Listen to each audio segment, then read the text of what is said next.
তরকারি খালি বাগান ঘুরলে দিলে তরকারি অভাব আছে তারা। বাগান ঘুরলি দিলেই তরকারি আর তরকারি। চাম ঘাস, হ্যাঁ, চাম বৃষ্টি ঘাস, আসছে চাম আবার গাছ ঘাস। উঠবে নাই। আজকে আমরা উঠাচ্ছি গাইস চাম ঘাস। আপনাদের এলাকায় এটারে কি নাম বলে অবশ্যই জানি। দাঁড়াও, হাত কুটকুরাবে।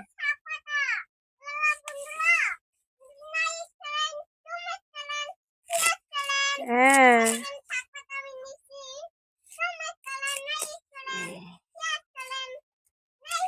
কালকে রান্না হবে ঘাটকোল। আর আমাদের দিনাজপুরের এই দিক বলে ফুলবাড়ি থানার মধ্যে চাম ঘাস। এক জায়গায় কত গাছ হয়েছে, এতগুলা পাইছ? হায় হায় হায় হায়। বড় হয়েছে। এই যে একটা ডাটা, দাঁড়াও। আছে, অভাব নাই। শাক পাতা, এই যে এখানেও আছে। ডাটা কেটে রান্দা যায়, কত এই যে কিছু ওখানে করা যায়। খুঁজে পাই কচু না। হয়েছে গাইস, দেখেন সার মাটি ছাড়া কচুর কোনো অভাব নাই আমাদের জমিতে। কচু খাইবেন না শাক খাইবেন না লতি খাইবেন, খালি কুচু কুচু কুচু। আরো আছে, ওই যে ওই পাশটা আছে, চারিপাশে আছে, অনেক আছে। অনেকগুলা হয়েছে গাইস। আমি এতদিন তো দেখিনি এই ঘাসগুলোর জন্য একেবারে ঢাকে আসছিল। সরজা সরজা, মার খাবি।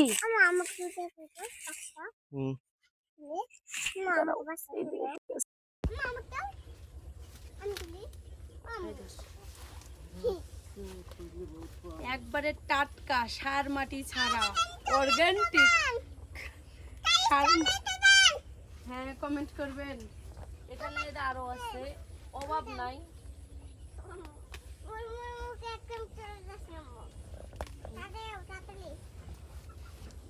তোমার ধরবে। এই যে এতগুলা হইছে কয়দিন থেকে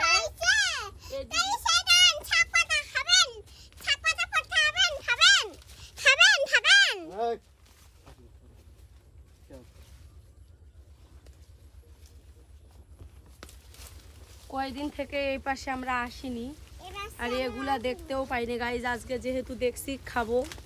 এই যে গাইজ দেখেন এক একটা ঘাস, ঘাসের মধ্যে ফুল ফুটছে, দেখেন কত সুন্দর লাগতেছে। ওয়াও, সেই সুন্দর। এই যে দেখেন একটা ঘাস আমার চেয়ে লম্বা বেশি।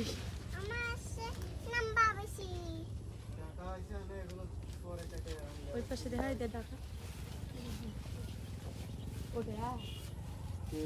এটা বলে ভুট্টে। ও মুরগির কত ঘাস, এ পেপার গাছ আছে কিছু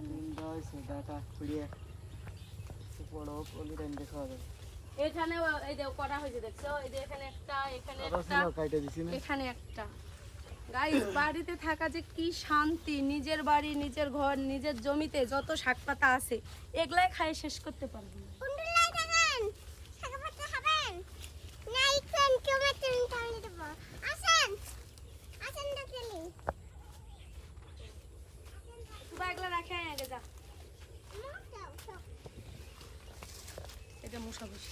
যাও রাখে আসো বারান্দা। তো গাইস, এই শাকটা ভালো করে একটু দেখেন। আপনাদের এলাকায় কি নামে পরিচিত এটা অবশ্যই কমেন্ট করে জানাতে ভুলবেন না। আর আমাদের ভিডিওগুলো কেমন লাগে অবশ্যই জানাবেন। টাটা, কতক্ষণ